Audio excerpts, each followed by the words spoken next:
আসসালামু আলাইকুম দর্শক। এই যে আমার সামনে একটি শলুক গাছ, এই শলুক গাছটি পরিপক্ক হয়ে এসেছে এবং এটার মধ্যে ফুল থেকে ফল এসেছে।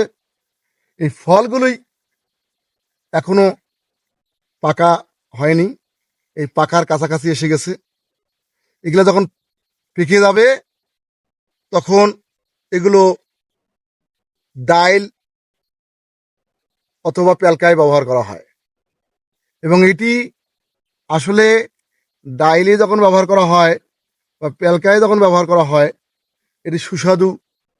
উত্তরবঙ্গের প্যালকা নামে যে আমরা এটা পরিচিত, যেমন নাপা শাক বা অন্য কোনো সজনে পাতা দিয়ে প্যালকা তৈরি করা হয়, সেই প্যালকার মধ্যে এটি দিলে খুব টেস্টি হয়। এবং এটা দেখেন আমি একটু খাচ্ছি, না আমাকে খুব ভালো লাগতেছে এবং এটি সুন্দর একটা সেন্ট, সুন্দর সেন্ট অনুভূতি আসছে। এবং আমি যে খাচ্ছি দেখেন, আমি এটার খুবই টেস্ট পাচ্ছি এবং খুবই ভালো লাগতেছে আমাকে।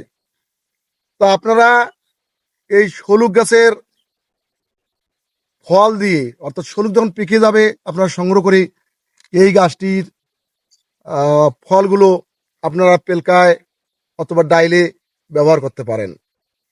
তো দর্শক, আমি এই শলুক গাছের কাছ থেকেই বিদায় নিতে যাচ্ছি। আপনারা ভালো থাকবেন, সুস্থ থাকবেন।